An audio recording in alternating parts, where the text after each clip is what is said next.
Hello everyone, welcome to the Smile IT service. This is case number 689, model iPad Pro second generation. So this is a review after fixing the iPad.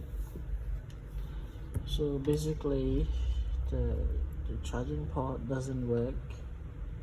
So after diagnosed, we found that the charging port is broken. So we replaced the charging port.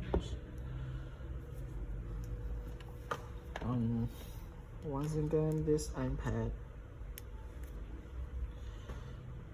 is now good to go. Okay. Right. If you have an iPad or an iMac or any mobile devices you want to use our service, feel free to contact us. So thank you for watching this video and see you next time. Peace.